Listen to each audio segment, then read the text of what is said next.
5, 4, 3, 2, 1. I'm John Miglosh for the Wisconsin DMA and the International Society for Strategic Marketing. And here we go. I thought this was a great, well, great might be a little much, but I thought this was a nice picture. I like this. That's the main reason I'm showing you this article from Which.50, which is an Australian publication. And Australia passed a law that says that Facebook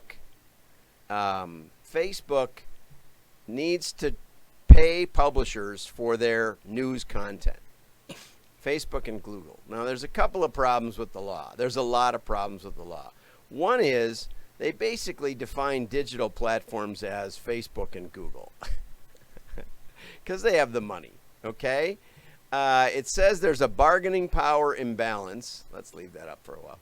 A bargaining power imbalance between Google and the news people. Now, what they really mean is that there's a bargaining power imbalance between Facebook, Google, and the Australian government, because basically those companies are controlling world news, and so they want to incentivize news journalists to make a living, even though, you know, from what comes out on a day-to-day basis, you wonder if they're even reading their own stories. But I'm not a journalist. Maybe I am. I don't know. They help me out here. And anyway, so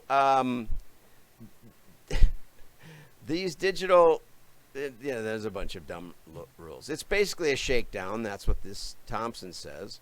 And there's a couple of problems. One is news makes up only about 5% of the content, maybe less, actually, I would say. Most of Facebook is, you know, pictures of the grandkids or the nieces and nephews and all of that. So these platforms spend more on user-generated content, and basically Australia is a tiny little country, so they're probably not going to pay any attention because even the GDPR rules have been largely ignored in the EU.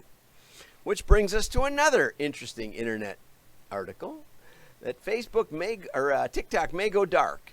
And this article by Darren Stewart, you know, it sounds kind of like Trump's a bully, but my understanding is that many of the internet tools that we take for granted, I think Google's allowed in China, but there's a lot of them that are blocked. And this is one of the interesting things about the whole international situation, where we're told on a daily basis about what Trump does, but we're not told what has been happening for 20, 30 years in the countries that he's trying to get their attention. And I don't really know, so you can fact check that, but I believe that there's some notable websites that are blocked in China, notable U.S. websites. So somebody comment, that would be great. We get some real information. The premise that Trump is protecting consumer data is a little funny, but TikTok does have a lot of facial recognition data, and they've been found guilty in court of utilizing that and saving it a lot longer than anybody thought. So they do now have an adolescent facial database, and that may cost Donald Trump the junior high vote. That's what the article says, which I thought was a funny introduction. They're also blocking WeChat, but I think there was just news about WeChat being used to coordinate Communist China governmental intervention. I think they found that out when that Houston embassy got raided. Anyway, Adweek, this is a big news. Adweek acquires Target Marketing. Why is this big? Well, it's big to me because, you know, I remember Direct Marketing magazine. Started off every issue with the definition of direct marketing right in the beginning. And, you know, I wrote the seminal, I didn't really write it, I helped Connie Bauer write it. And it's hard to read because she's a professor and I'm not. And she wanted to get her tenure, which she did. So that worked out really well. But anyway, it's cited in languages I don't speak. And basically it says that direct marketing is testing. It's testing in a very careful, experimental way, a scientific method of marketing. And by and large, I think that's been lost. Dick Shaver's got a great book. It's on my shelf. I got a couple of versions of it. And it kind of chronicles how direct marketing became a buzzword. And, the idea of accountable advertising. The real idea of it is that you can isolate causal variables. You can isolate and see the impact of cause and effect. And that's what we're going to be talking about for the rest of the day here. So what does this mean to me? Well, I am, Target Marketing has agreed to let me publish content there, but, or invited me to, but I do mostly video and they do mostly not. They mostly do print. So I haven't submitted one article, which is pretty bad. It's been about a year now. But as you know, I do lots of content daily. So I would really like to reach out to Adweek and say, hey, maybe we should do this. Because I do use a lot of their stories. If you don't subscribe to Adweek, there are ways. I might subscribe. I guess I might have to now. Anyway, so they'll put that behind a locked door now, and will be even less target marketing news. I'm not sure target marketing really gets after the question of direct marketing. We all want to target our market. So it says, everything will be as it was, but I doubt it. Just like the DMA. Okay. So here was a nice article by Lily Harder that said, if you want to get attention in mail, make sure your envelopes stand out. And she showed this one, which is for new car financing. And I think that makes a lot of sense. That's how they send license plates kind of in the mail, in Wisconsin anyway, especially if you have them personalized. She liked also that it was clear on the outside that you could get 3 times the points for this BBVA credit card. You could either get the 3 times the points, or you could get some gifts, or you could get something else. And to me, that's not clear, but it could be better than just a plain white envelope. Always nice. So now let's bring us to the main article of the day.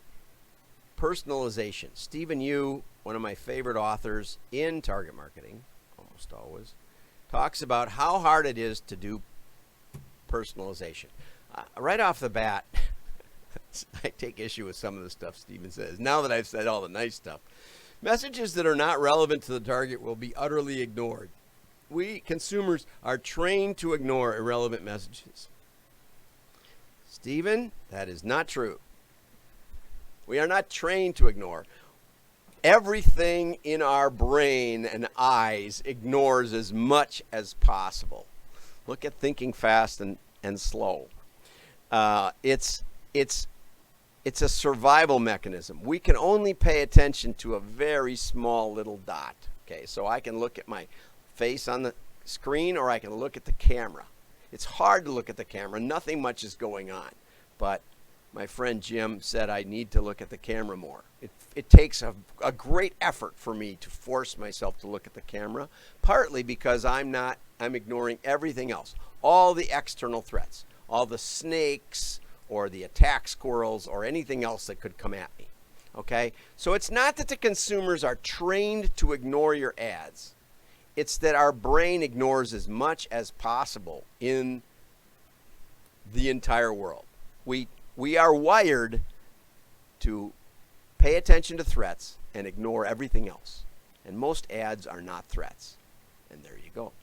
So other than starting off completely opposite, we're not trained for this. Now, there is some training aspect to it. We know that we can ignore the sides of articles. And my style consultant commented yesterday that all my articles look alike. Well, that's because I hit the little clean up button on Firefox, and it takes away all the stuff on the sides and makes it nice and big so you can read along with me. And you can see where I highlight and where I move my mouse and stuff. That's not so easy. If you bring up a regular web page here, you will not, it'll be a mess. It'll be small type. You won't be able to read it. So anyway, Steven says the key to this whole thing, to getting your ads. Now, there's also another thing we pay attention to, and that's opportunity. And generally, being warm-blooded mammals, it has to do with our hungers. Like food and procreation, and those are about it. That's about it. So there, and that doesn't have much to do with personalization. That's pretty universal. Now, Stephen goes into a long description of the elements, and he says, first, and this is another part I disagree with, first you need data about the target. Yeah, okay, you're a human being. Think about what human beings like. Now, my wife, we have 3 daughters and a son. My son worked at Kohl's department store for like 5 years, and they would mail us regularly 2 or 3 pieces of mail because the kids would had Kohl's credit cards, and Matt had one, and Matt, and so we'd get a bunch of stuff. You'd think, and for a while, it was teenage girls. You'd think with teenage girls, they would want to show teenage girl stuff because we bought a lot of teenage girl stuff. It wasn't a lot of data. We didn't have to know about their browsing history or where they were thinking of going to college or any other background information or the TikTok, shape of their head or something. All we needed to know was we bought a lot of girl clothes. And they could have put girls, of that more or less age on the cover. I asked my wife just the other day, I said, have you ever seen a Kohl's, they usually postcards, and they have this scrape off thing to see how much of a discount you get in the store at Kohl's. Have you ever noticed that it seems personalized to you at all? She said, no. I said, in all these years? No, never. Not once. Right? Not once that we don't buy household, nothing. Now, I've tried to reach out to Kohl's and say, we could do a little better than that, a little bit. But you know what my wife looks for? There's 10, 20, and 30% off when you scratch it. And when it's 10 or 20, she throws it away. And when it's 30, she tears off the coupon and puts it in her purse. And that's what she worries about. And that gets her to not ignore the mailing piece, right? It's the opportunity that piece offers. My hardware store mails me $5 off coupons. I got one in my wallet right now. And I got to spend $30 to get $5 off. And I'm trying to figure out what I could spend. Mostly I buy a bolt at a time. But anyway, so, all of this stuff, online, offline transactions, browsing history, store visits, reactions to previous campaigns, requiring both campaign and response history data. Yeah. And the assumption that the ad wasn't completely ignored, in which case there's no labeled data set. Sorry. Now, there might be if you have mail, because mail has to be at least dealt with enough to be thrown in the trash. And one thing I realized just the other day was that in our house, the decision maker looks at the mail. I'm talking about the decision maker. My wife sorts the mail. Now, Land's End sends me a men's catalog every now and then also women's catalogs come. I pull out the men's catalog. I glance at the mail. My wife looks at the mail. She decides, and if my son, if it looks like a summons or not, he doesn't get summons in the mail. Anyway, he's never gotten one that I know of. But if it looks official, she'll note and tell him that he should read it, even though he calls us boomers and says you don't have to read mail in your life, but you do. Okay, now suppose we take all that data and try to make sense of it. 60% of your file is only bought once. And about 60% of those people, probably more, have only bought one item. What does that tell you about them? Almost nothing. Amazon rightly goes in and says, people who bought this also bought. They don't say, this reflects your persona. This means you're a fashionista. And I've told this story many times. They tried to profile their database, and so I thought about books I bought on Amazon. And they didn't have Christian books, but I bought them. And they had religious, and they didn't have hunting and fishing. They had outdoors. So I got, Buddhist environmental books recommended to me. So I blocked Amazon for years because they kept sending me the nuttiest stuff. Because at the intersection of those mischaracterizations were stuff that was really different than I was looking for. And that's what's hard about personalization. When you personalize, you have risk. Okay? So display capability and content and creative are the third and fourth elements. And another thing Stephen points out is most people don't do much personalization. Their website doesn't dynamically change. I mean, even ESPN doesn't offer me the ability to block sports I really don't want to hear about. I'd like to hear about sports teams, particular teams. I don't want to hear all the gossip about the NBA, ever. Never. Not even about my own team, really. But if I click on my team, maybe. Okay? But only because they're winning like crazy. Okay? In general, when they stop winning, I will avoid the NBA with all of my heart. And the NFL too. And it's not just because of all the kneelers. It's partly because what sport gets you a do-over every third play? Oh, we got to look at the replay. Especially on the big plays. Every big play, they take away the joy. And usually it's like, oh, he was down 1 inch before the goal line. And then they give it to a big fullback who pushes it in, and it's a big nothing play. The receiver might have caught the ball, the running back, and gone 80 yards. And now the replay is the 1 inch run. And it's like, have you no sense of the game? It's like calling a foot fault on match point at the U.S. Open, on championship point. Yeah, there was a line judge that did that. That line judge should be banned, maybe put their eyes out, because that is such a misunderstanding of the rules and the point of a game. Thank you for that. Anyway, so, a person shows up on your website, her affinity score is higher for luxury travel. For the Hudson Bay, when we very beginning of starting this thing, we found out that the people who bought luxury travel had high credit limits. And so we made the assumption that high credit limits, that was a trigger for travel. So we called up the client. Always call the client when you spot things you think matter. And they said, no, you got that backwards. They said, the truth is most of our luxury travel packages are more than $3,000, and most people don't have a $3,000 limit on their Bay credit card. So we just, if somebody wants to take a trip and they call and say my credit card won't take it, but I really like to and I think I'm good for it, we'll just up their credit limit.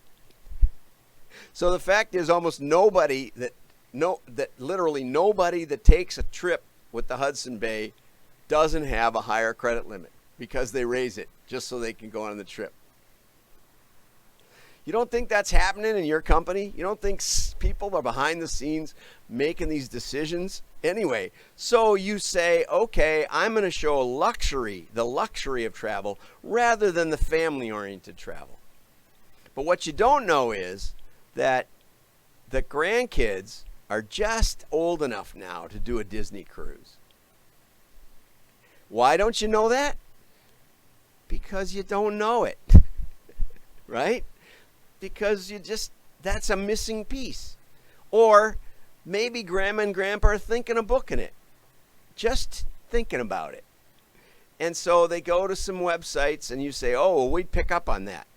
How would you pick up on it? You've already pre-selected not to show them the family-oriented cruise. Because all they've worried about in the past was education or luxury. You see the risk? The risk is you've eliminated the offer that most interests them because you're so sure that personalization is the key to not being ignored. When really, they were looking for the opposite. And this happens all the time. It happens with Amazon. Okay? Your website should be dynamic so that such models can trigger different experiences for different... And note that this is visitors. This isn't even customers. Okay, Stephen, so I have a challenge for you. Come back on my show. Steven was one of the first people I ever interviewed, and he's really smart, But the creative side, I don't know. There aren't very many real smart, hardcore data people that get the creative side. The creative side is really slippery and really tricky. But anyway, Steven, find me a website like that. I can't even block the sports I hate on ESPN. They'll let me check the sports teams that I like, but I can't check Bubba Watson. Why? Why not? Why can't I check an individual golfer on ESPN and have to type in the search every time? Are you paying any attention, ESPN? No, they don't care. They're just selling ads. They literally don't care. Okay? And the trouble is, even if they did care, right, I have to intervene to give them the information because they don't know what's going on in my head. I look at a lot of NBA stuff. Does that mean I love the NBA? No, it means that's what they shove at me every time I go on ESPN. I'd rather see the Tottenham Hotspurs, which you probably don't know about. Okay, so anyway, Stephen, we'll go down here. Personalization is more complex than you think. That much we got it. Because even if you had a zillion personas, how do you know what to shove to whom? And I've told you the story about musician's friend. Musician's friend, we made a drum. We actually found out there was a big difference in buying patterns, in where they lived, the kind of neighborhood, all kinds of things between drummers and guitar players. There was a big difference. We could easily find the two in our customer file, not necessarily with visitors.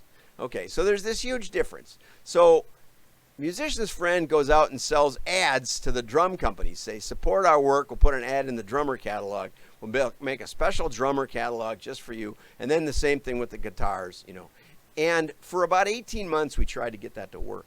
And what we found when we analyzed it on the back end was the drummers would buy guitars. They would be interested. They'd get into there more, and then they'd say, I always wanted to learn guitar, and they'd buy a guitar or something, especially the intro stuff. And the same with guitar players. They already had their fancy guitars. They'd get a guitar catalog, and they'd notice it, because we did have some other products. We had some crossover stuff. We were totally stupid and only showed guitars. We had a common body in the center. We're just working on an insert like that today. And, I have 300-400 variables to play with. Am I assuming that everybody who ever bought, and this isn't the model, it says actually, I didn't even do this. I considered it though. Everybody who bought Christmas stuff should be given Christmas items. No, I don't assume that.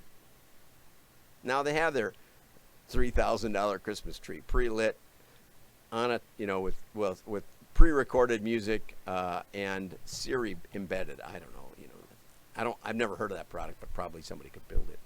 Okay, so anyway,